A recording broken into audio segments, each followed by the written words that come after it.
Om. Om.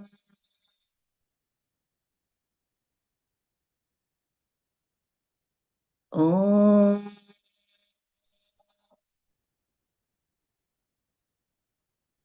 Dear Baba, please think through us, please feel through us, please act through us, please breathe through us, please love through us, and please help us understand the topic of Dharma for the highest good of all.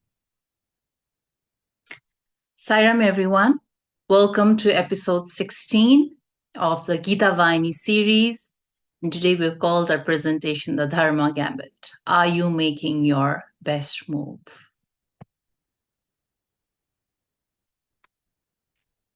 So what are we going to do today? We'll do a quick review of soul wisdom that we did last month. We'll do a self-introspection on dharmic grounds. And then we'll do a breakout session where we'll try to understand deeper why we do things the way we do. And then we'll come out and have a summary. And if time permits, we will also, again, try to tie it back to soul wisdom. So this is what we had done last month, and it was about soul wisdom. So what is it? It is about knowing that we as Atma are eternal, indestructible, unmanifest, immeasurable, immovable, and then there are other characteristics as laid out by Krishna. And these are highlighted in the Bhagavad Gita slokas 2.20 to 2.30. And last month, we had also done an experiential learning where we had invited one of our participants.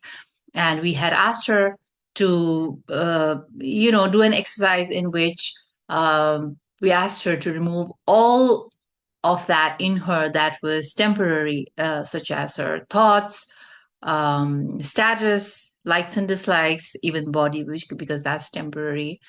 And after removing everything, what remains? So the answer was that she came up with was the awareness that is always there and is permanent. And again, like these characteristics we had highlighted as indestructible, unmanifest, and so on.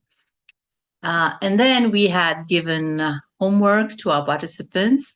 And again, it was to understand the temporary nature of our thoughts and feelings. And again, to remove all of what is temporary and then to stay with that awareness and also practice stillness or silence. We hope you are able to at least practice some of this. If not, I think you can still continue with this practice. It's an ongoing learning. And now, today, we switch gears to the Dharmic Code. So these are the slokas that follow the soul wisdom codes, so to speak. And so Bhagavad Gita sloka 2.31 says, besides considering your duty as a warrior, you should not waver.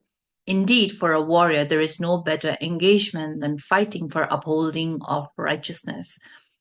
The next sloka says, O Parth, happy are the warriors to whom such opportunities to defend righteousness come unsought, opening for them the stairway to the celestial abodes. At this time, I would request Brother Suresh Govind to just say something briefly on the Dharmic codes without spilling the beans on what's coming next. Brother?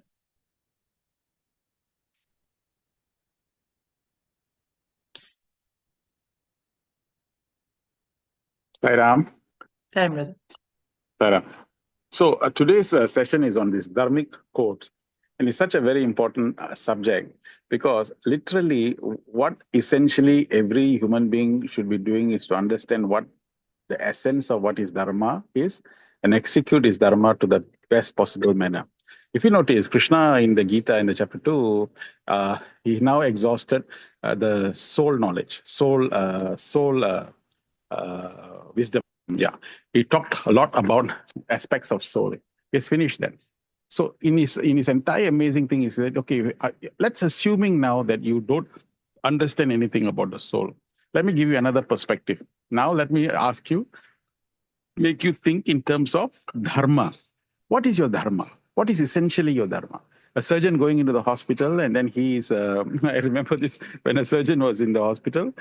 He was about to operate. The patient was shivering, and when the patient was shivering, doctor asked, "What's your problem?" He said, "Doctor, this is my first operation, doctor."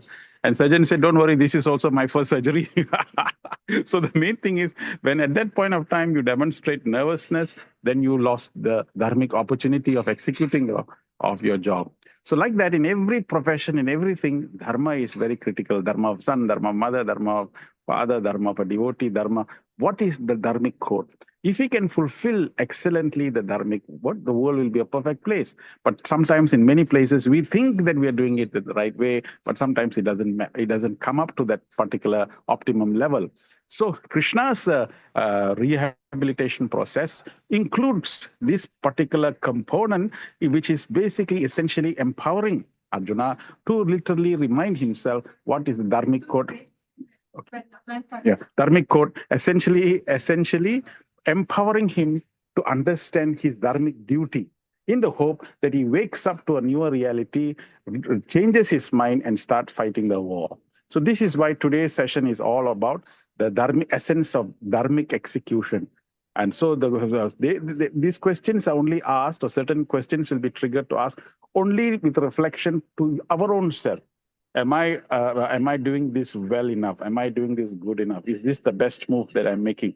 These are questions that we need to ask to challenge ourselves to move away from our own complacent state and seek better ways to express ourselves and create better versions of ourselves, which is essentially the essence and purpose of the Bhagavad Gita. Thank you, brother. That was wonderful. And so today, what we are going to do is we are going to answer questions. We're going to do a self audit and answer a set of questions. Now, these questions is where do these questions come from? So Bhagwan has laid out dharma for sons and daughters and different categories of people in his discourses. But then a group of devotees from Malaysia, they've compiled these teachings and categorized them into different categories. And so we will ask you some questions based on what he has prescribed for us. And please keep in mind that we are not in any way trying to judge you or belittle you, but then this is just a self audit, self introspection, so that we identify our gaps, and then we try to, and only when we are aware of our gaps can we take steps towards improving ourselves.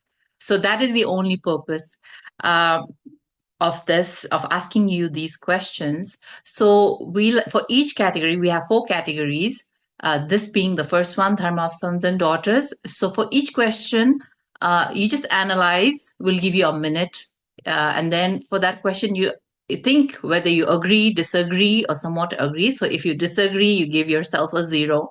If you agree, give yourself a 10, and 5 if you agree somewhat. Okay, so I will ask you to just grab a pen and a paper, or you can use your phone. Anything is fine. So these questions you will not, these individual scores you will not share with us. That will be your, you will do it at an individual level. But then after each category, that is after the end of 5 questions, then we'll do a total, and that you will share through Mentimeter. And again, that's anonymous. So let's get started. Anusha, would you like to keep a time check? All right, so here goes my first question. I do my best to keep my parents happy. So you just rate yourself. Is it 0? Is it 5? Is it 10?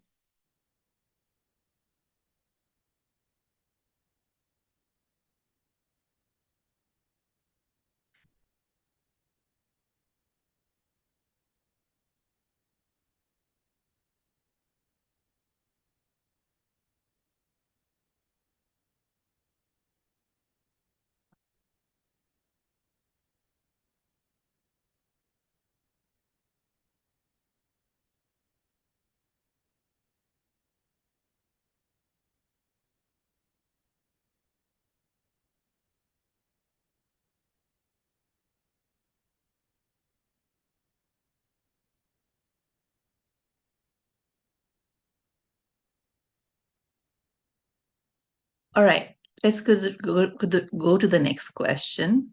I am a source of pride for my parents.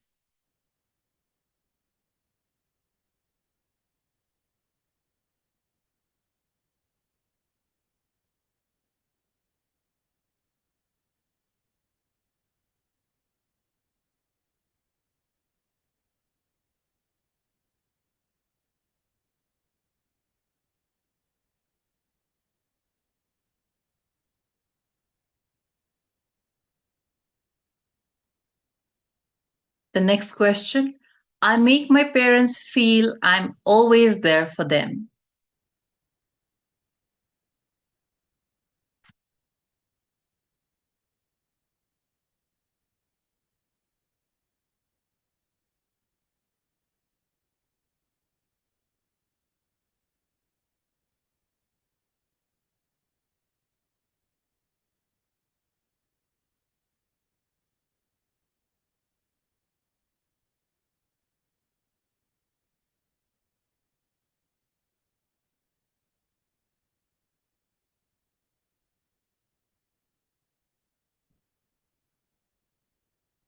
Next question. I often express my gratitude to my parents for their love and sacrifice.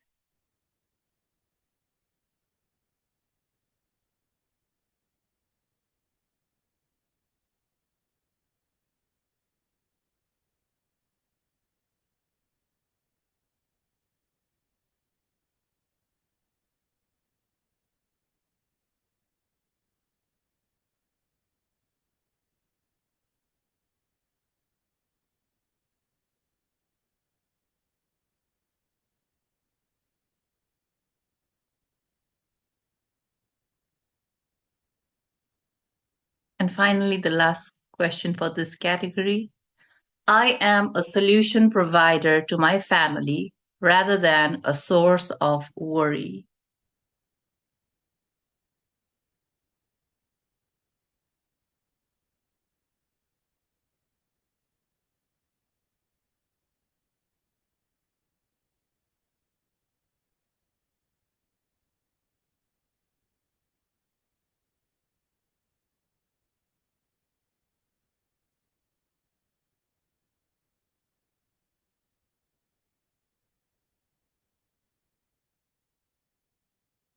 All right, so that is our first category, and I hope you've all had a chance to do some self reflection.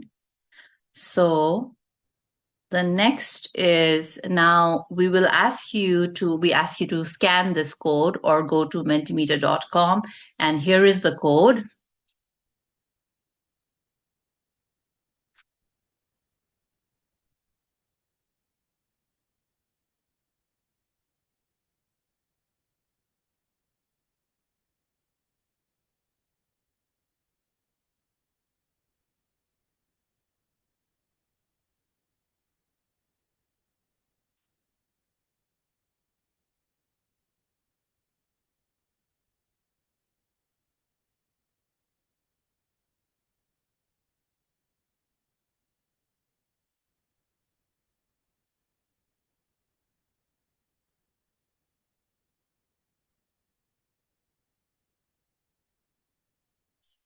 So please feel free to uh, do your total, and you will just see where the total is. Oh, okay.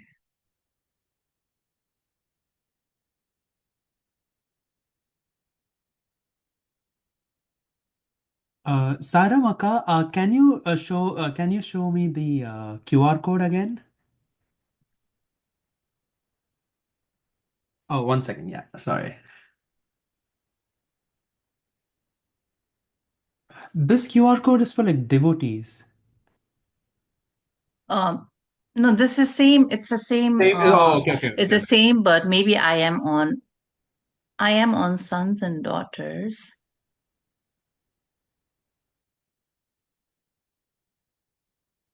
There is something that's showing results for, so I assume, yeah. Oh, I so think it just got changed around. It's okay. You can just change. okay. All right. So maybe this is okay. I'll just considered this as the result for sons and daughters. Okay.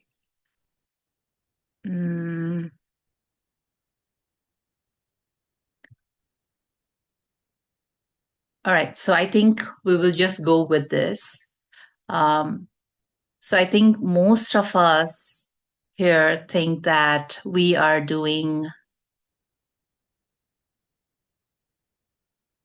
Okay, I think some more answers are coming. I'll just give a few seconds more.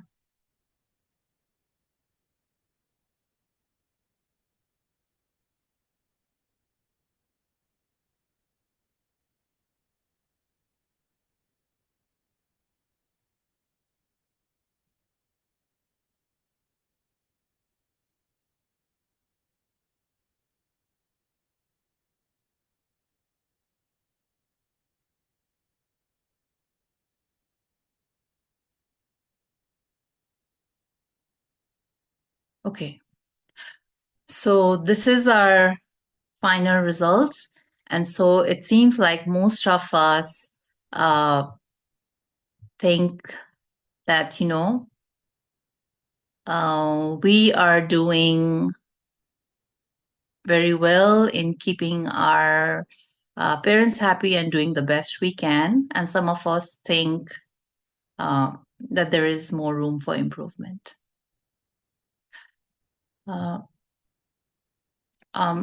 Brother, would you like to say anything at this point, or should I just go on to the next set of questions? Yeah, no, I think it's okay, because the main thing is that to see all these questions that have been asked now, if you look at it, I do my best. It's not for any other question, but it is to ponder, hey, am I doing okay? So look, I'm with my parents, I'm okay, but is this good enough? You don't have to worry, because if you keep asking your conscience, Baba said, your conscience is your guru. Your conscience will tell you, yeah, I'm spending time, but I'm spending not enough time. Is this true? If you can actually validate and literally authenticate that particular experience, then you moved one more centimeter forward. Am I a source of pride for my parents? Am I? Am I really? And what am I doing like that? You should self-reflect like this very seriously. You'll find answers bubbling up. That is the purpose of these questions. It is for you to look at your own self. You can't judge other people. You can only look at your own self, like that. So this is a very powerful question, but please pay attention to the intention of the question. You'll find answers coming out, because Baba said in Jnana Vahini, unless you question, the doors of your knowledge can never be open. So we must question and question and question until the doors open, and then experience the fruits of our actions. Saira. So now here is the next set of questions, and I know not everyone here is a parent, so please feel free to sit out while the rest of us do our introspection. So again, the same scale we will use. So the first one is, I am a good role model for my children.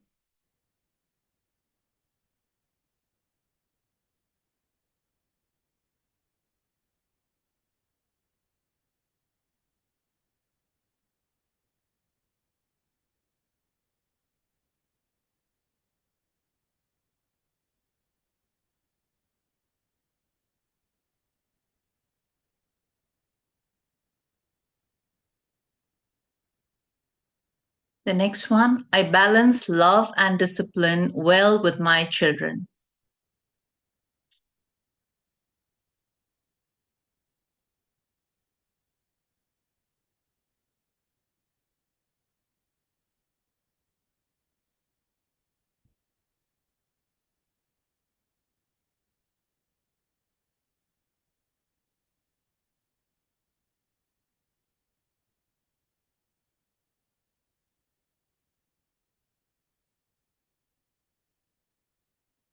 In times of distress, I reflect equanimity and balance in my behavior, and my children model the same.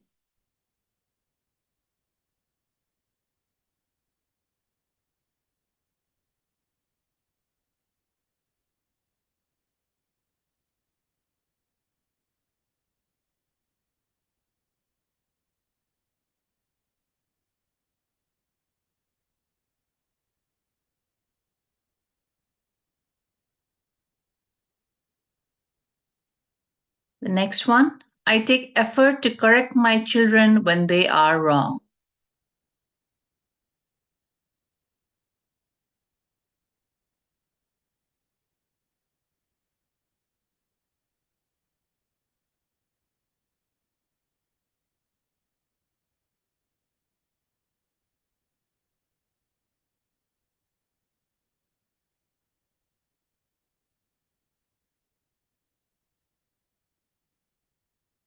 I take effort to understand and connect with my children before correcting or advising them.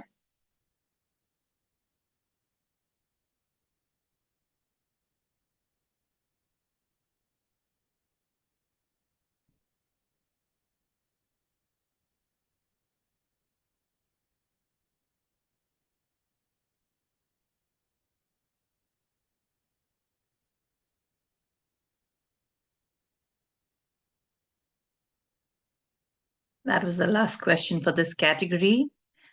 Now we'll go on to our Mentimeter again. That's the same Mentimeter that we will be using. And so please rate yourselves.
Well, I don't see any results so far.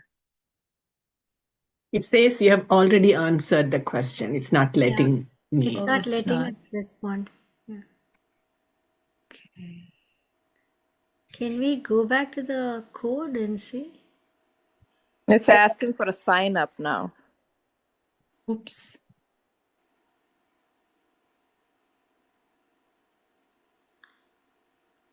Maybe we have to go to that first question and ask it, Advaita.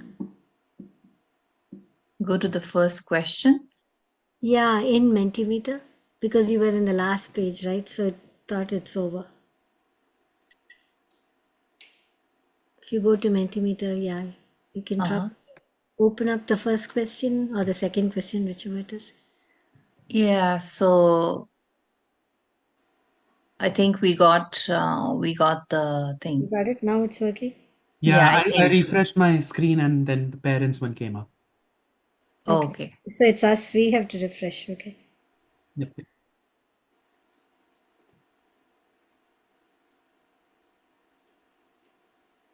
What was the Mentimeter code? I think we got it. Okay, it's there.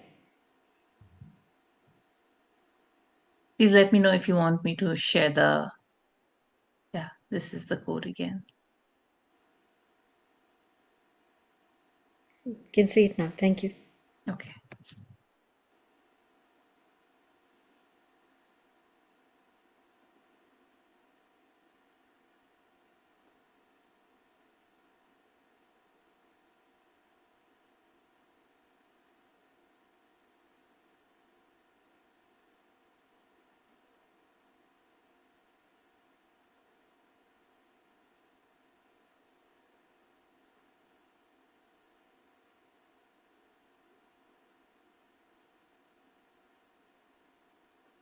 So it seems like for most of the parents, we feel there is more room for improvement. Any more? Any other responses? We just have 4 people responding so far.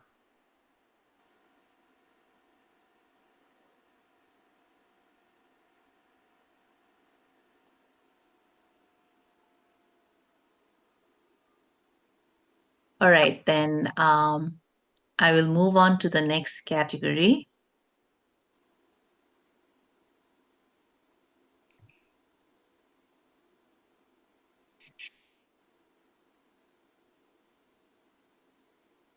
So this is Dharma at work. So the first question is, I strive to be more productive at work.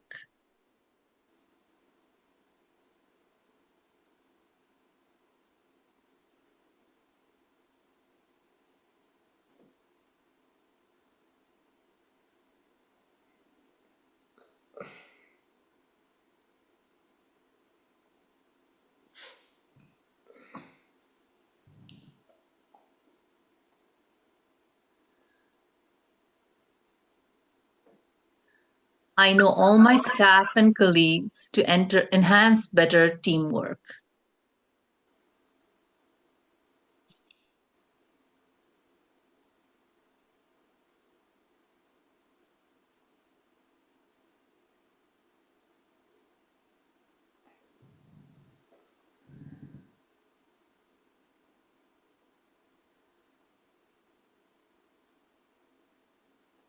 I do my best and dedicate the outcome to God.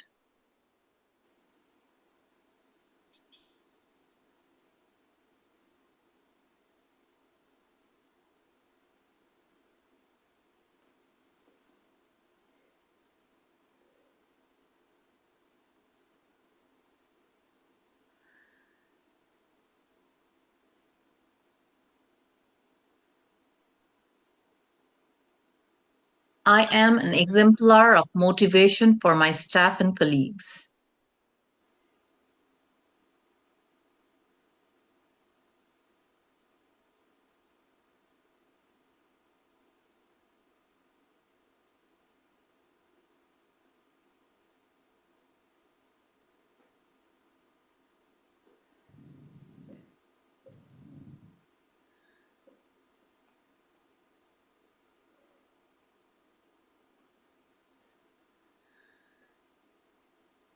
And finally, I work to the best of my ability to take my department or organization to the higher level.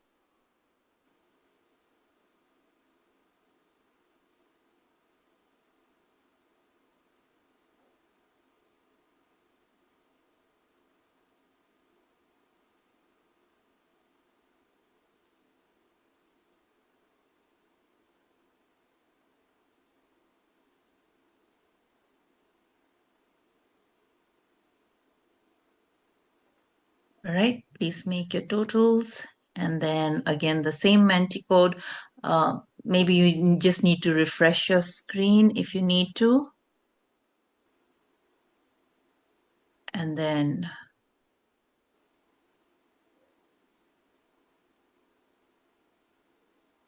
this is for parents. This is for work.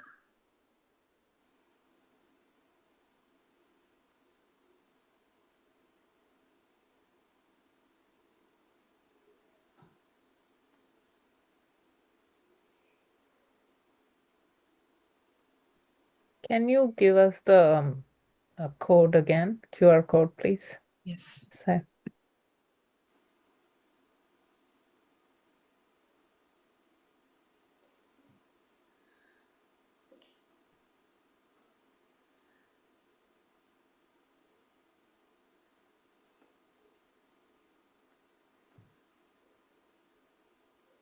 I'm getting the Mentimeter saying, how did we do for parents?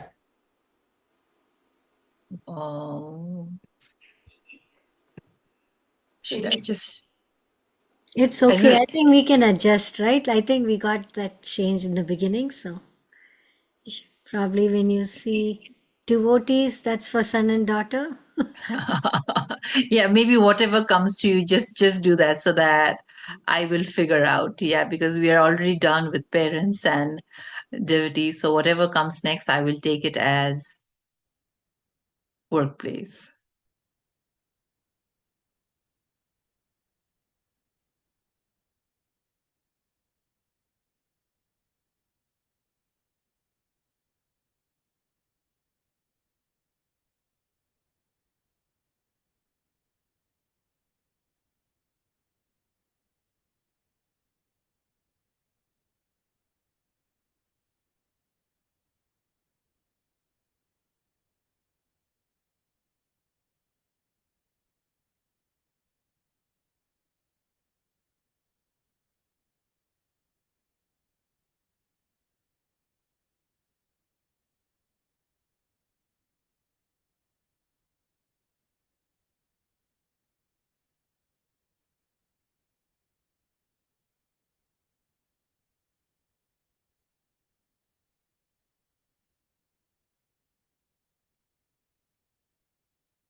So whilst you all are figuring this out, Advaita, Yes. the real meaning of the word dharma, in the English closest equivalent word is righteousness, but even that word doesn't capture the essence of what dharma really is.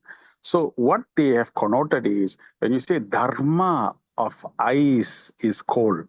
So what is that? The isness of the ice is cold. Isness means the very intrinsic nature of ice is to be cold. So you cannot have, let's say, cold fire. Why? Because the isness of fire is heat. So the dharmic nature of the fire is to have heat. So when you say what is your dharma, it means the isness of your nature in that particular role. What is that? So it's one of the highest codes that is there. So all the time when we are asking these questions, is this really manifesting? Am I really manifesting the highest potential that I have to play in this role? This is the isness. Is this really isness? Maybe I should have done this. Maybe I could have done that. Maybe. So when you start pondering like that, what's happening? You are expanding awareness. Awareness expansions come from consciousness. Baba said, my life is my message. Expansion is my life. So the key essence of Swami's message all filters into one component. What is that? Expansion of consciousness. When I keep on expanding my consciousness, I keep on expanding my awareness. Once I keep on expanding my awareness, I will become very empathetic to the other people's issues, other people's pain, other people's sorrow, other people. So then what am I doing towards that particular aspect? In fact, if you keep on expanding consciousness, you are shining floodlights into the very nook and corners of your personality, and you start flushing out the weaknesses inside us. That is what Baba said. Face the devil, fight till the end, finish the game. So this is the whole aspect of dharma. That is why the subject of dharma is one of the highest thing. Dharma, artha, kama, moksha. The four purusharthas in the Hindu scriptures is dharma, artha, kama, moksha. Artha means wealth. Wealth that is supposed to conform to dharma. That's all right. Kama, moksha. You must have desire, but desire for liberation. Kama, moksha. So when you have these two rails in your life, dharma and artha on one side, karma and moksha on the other side, this is the train of productivity and prosperity that will go on the two rails.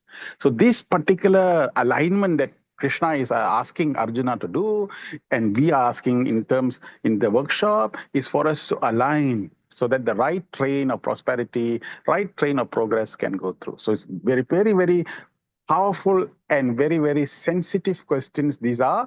But the more we attend to the meticulousness approach towards addressing these issues, you'll find life will become really a nice, beautiful rail that you go through and have the both experience of prosperity and progress.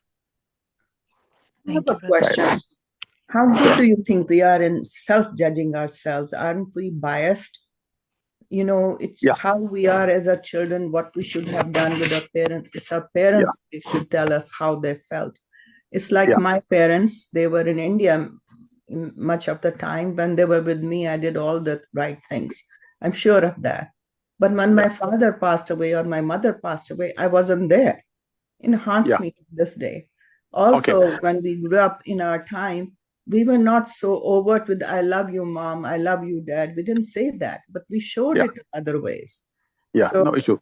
You know, as long as we demonstrated and showed is okay. The question of biasness, this is why in Hinduism or even in your center bhajans, the first song you sing is to Ganapati. Why we sing to Ganapati? Because Ganapati is the symbol of intellectual discrimination. The whole idea is when you pray to Ganapati, what should arise? Buddhi.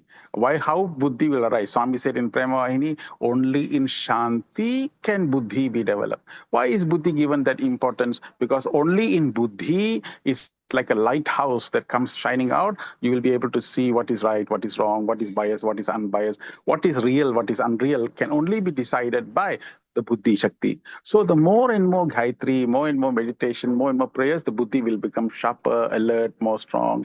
And then we'll be able to see and sometimes be able to correct even ourselves. When we ourselves feel it is bias, we ourselves become self-critical and try and improve our versions. The best, don't forget, Arjuna was the best of men. The Gita was given to the best of the man at that time. Greatest warrior. He did everything possible, but he collapsed at the middle, at the crisis, he collapsed. So the rehabilitation process that Krishna did was to make him come back, make his intellect stand up and evaluate the situation in the proper context and make the right decision to fight the war. Like that, in our life, we also will become right many times.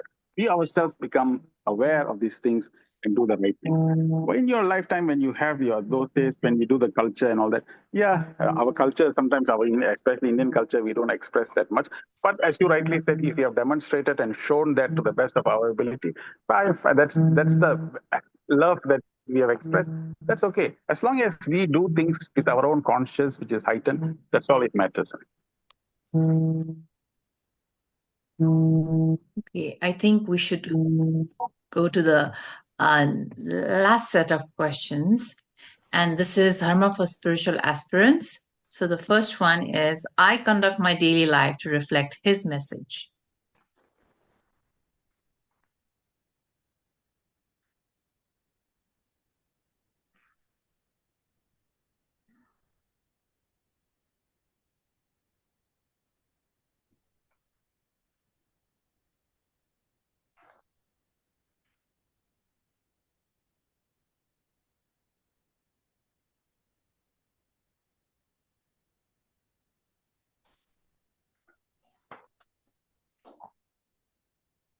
If there are opportunities in the center, I readily volunteer to take up roles and responsibilities.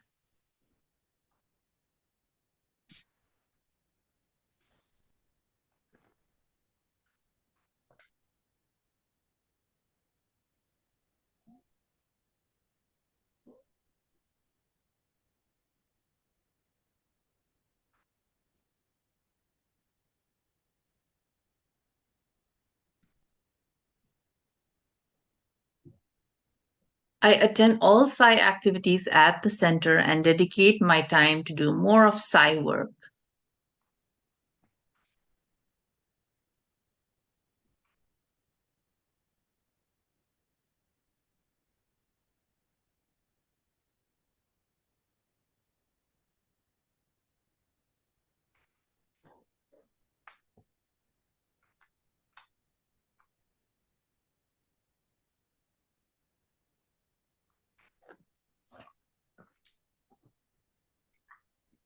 I am more vigilant about my thoughts, words, actions, and feelings and gently correct myself with love.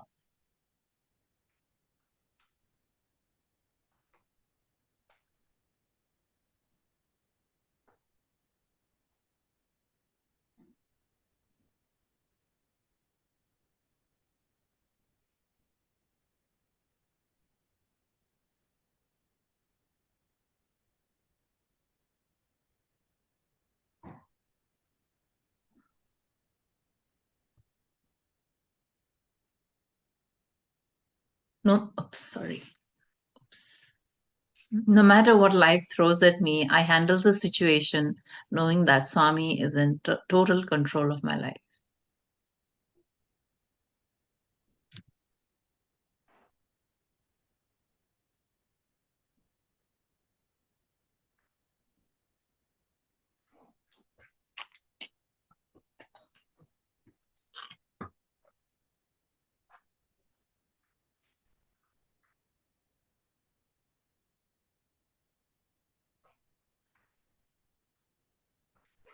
All right, so that was the last question. And Sairam, Advaita, just for the sake of time, maybe we can skip the mentee and we can. Okay, sure. So you can introduce the breakout room though. Yeah. Okay. So out of the 4 dharma categories, now that we have done all 4, please reflect and see what is the category that you think you need to work on the most. And so now we're going to go into the breakout rooms, and now we will select breakout rooms. We have like these 4 categories, right? So we will go into each of these rooms and discuss these questions. The category that you think you needed to work on most, maybe you can choose that category. And so, what are the challenges that prevent us from doing our duties in that particular category? And then, what can we do to overcome the challenges? This is what we will be discussing. So, yes, please choose the breakout rooms as only sometimes we procrastinate. We, instead of doing Swami's work, we want to just like sit and watch TV and eat ice cream. But sometimes the best way to break that cycle of procrastination or cycle of instant gratification is just stop doing it and start focusing, and regularly making those choices will compound itself, and over some period of time you'll start automatically choosing what is good for you or what is good for your spiritual progress. And one of the last things we spoke about is, when faced with a difficult task or difficult choice, allow Swami to make the decision for you, because sometimes just telling, hey, Swami, if you want me to go to the center for so and so reason, you will make it happen. And then slowly, as the time approaches, Swami will work things in a way that, you reach the center without even like you trying to make an effort. So yeah, that was one of the things when faced with difficult choice. Tell Swami, hey, if you want me to be to the center, or if you want me to choose so and so path, it's on you, it's your responsibility. So Swami will, make sure he drives you in the right direction. Sarah. Sure. Sairam, thank you. So, all right, I think because we don't have a lot of time, we can maybe summarize this in part 2. And brother, you want to just say something? Brother Suresh?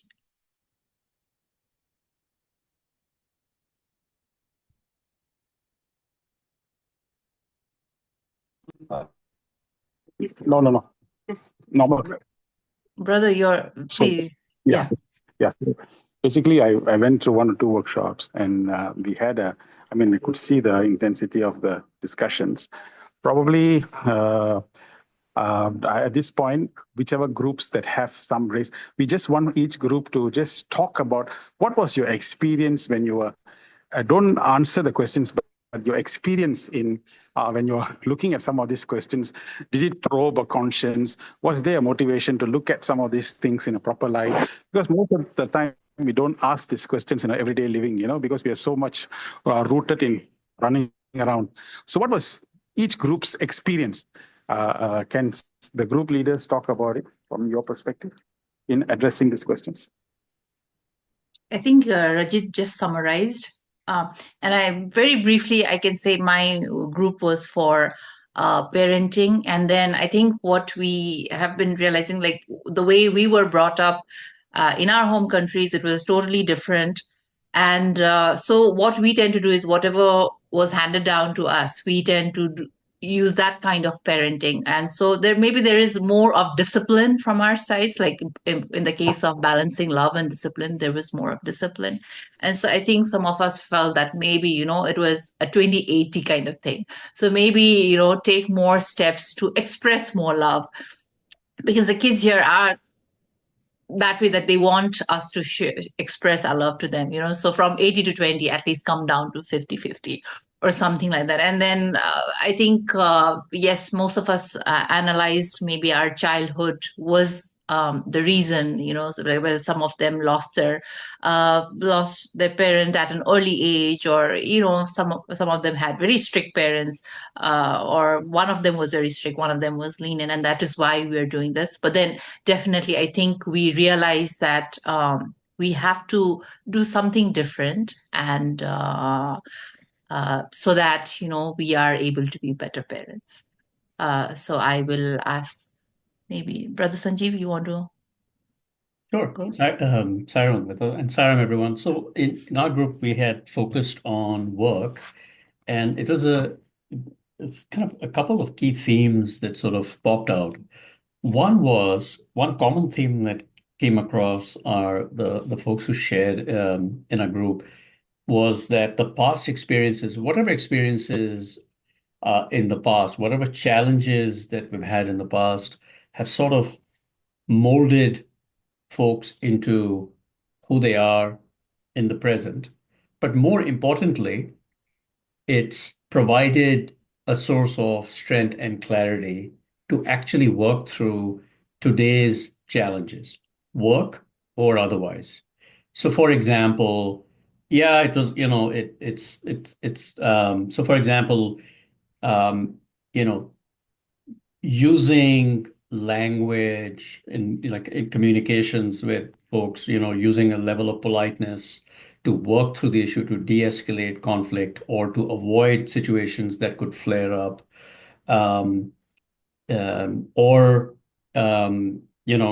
Another person shared in our group is like, okay, yeah, there's a lot of chaos, etc., but I'm allowing a level of silence to let kind of the actions emanate from within to do whatever needs to sort of get done.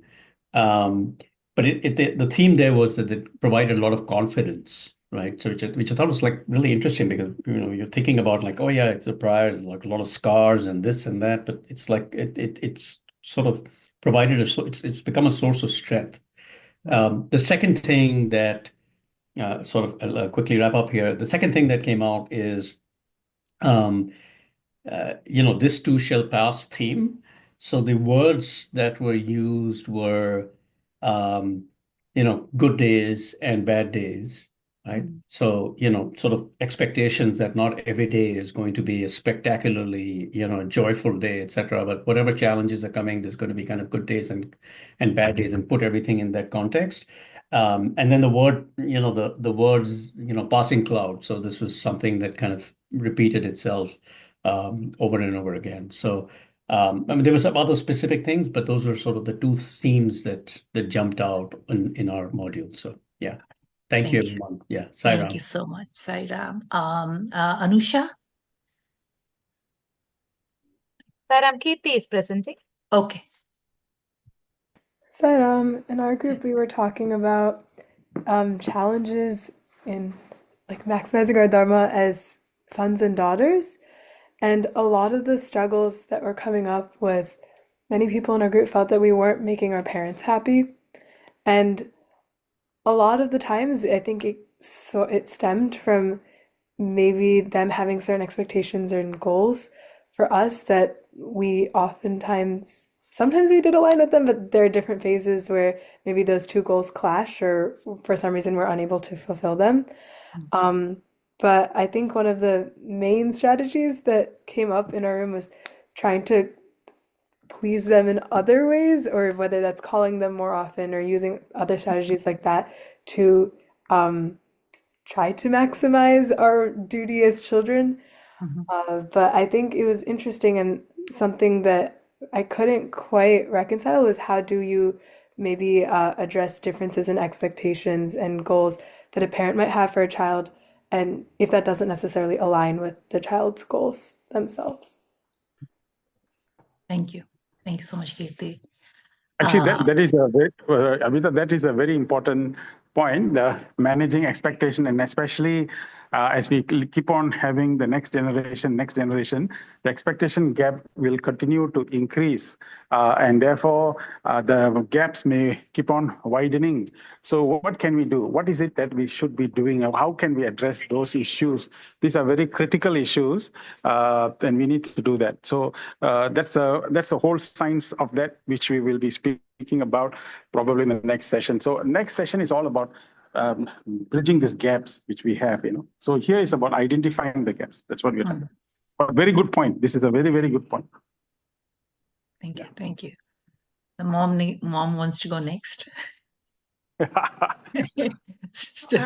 think Rajit and I were. Oh, you were in the same room. Okay. Yeah, so anyone who has not, I hope we've covered all the rooms. That's it. Yeah, that's the last. That's it. Okay. Okay. So, brother, any concluding thoughts before? I know you have to rush to another meeting for your class, but any concluding thoughts? So in conclusion, I would want to just say that for Krishna to remind Arjuna about the dharmic role, in the event he now collapses and does not fulfill the role of a warrior, and he keeps on justifying many other things. I don't want to fight. I'm not interested to do this battle. And you see, all the first chapter justification is very valid justification for him to not to do this. Just like sometimes when we are asked to come and take up responsibility, we ourselves will justify, oh, we got family commitments, we can't do this, there's a lot of other things to do, I'm not sure whether I can commit. All justifiable.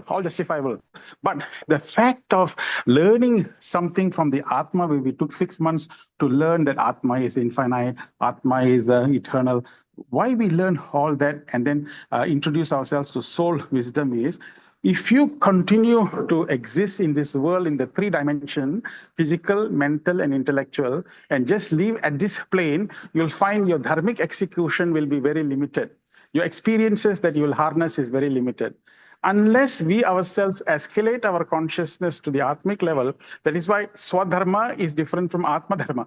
Atma Dharma means you include and infuse Atmic Dharmic consciousness into every one of our processes and summon higher potentials from our own deeper inner wisdom to address the issues and address the gaps that we can glaringly see for ourselves. Why? Because if you don't address this, the happiness levels will be compromised. You'll find it's like walking with the branded socks in your with your shoes, but you always have some sand in your socks. You'll find a general discomfort in everything that you do. So our job is to clear that sand and really enjoy the walk itself, so that our dharmic execution becomes seamless and our experiences homogeneous, where we can experience bliss. So this is what Krishna's view of the Gita in addressing that. And what we have done now and what you have done really is a very nice, beautiful exercise. I hope the facilitators have compiled all these questions that you have, and maybe the next session we have will address each one of them in that particular way. So thank you so much. Actually, we really like to thank the facilitators for really doing such a marvelous job, and for all of you to have participated and really made this really a memorable experience. Yeah, Saira. Thank you, brother. I thank everyone for your participation, and until we meet next, we can just analyze our different roles, like in a chessboard. There are different roles there, right? But we as one human being have to perform so many different roles. So then we just have to analyze at every step, are we making our best moves, right? And so let's take this month to analyze this, and let's try to take those little steps so as to improve our lives and improve the lives of people all around us. With that, I thank you all for staying throughout the meeting today, and we'll just conclude with Om and Three Shantis. Om Shanti Shanti Shanti. Thank you all. Sai Ram.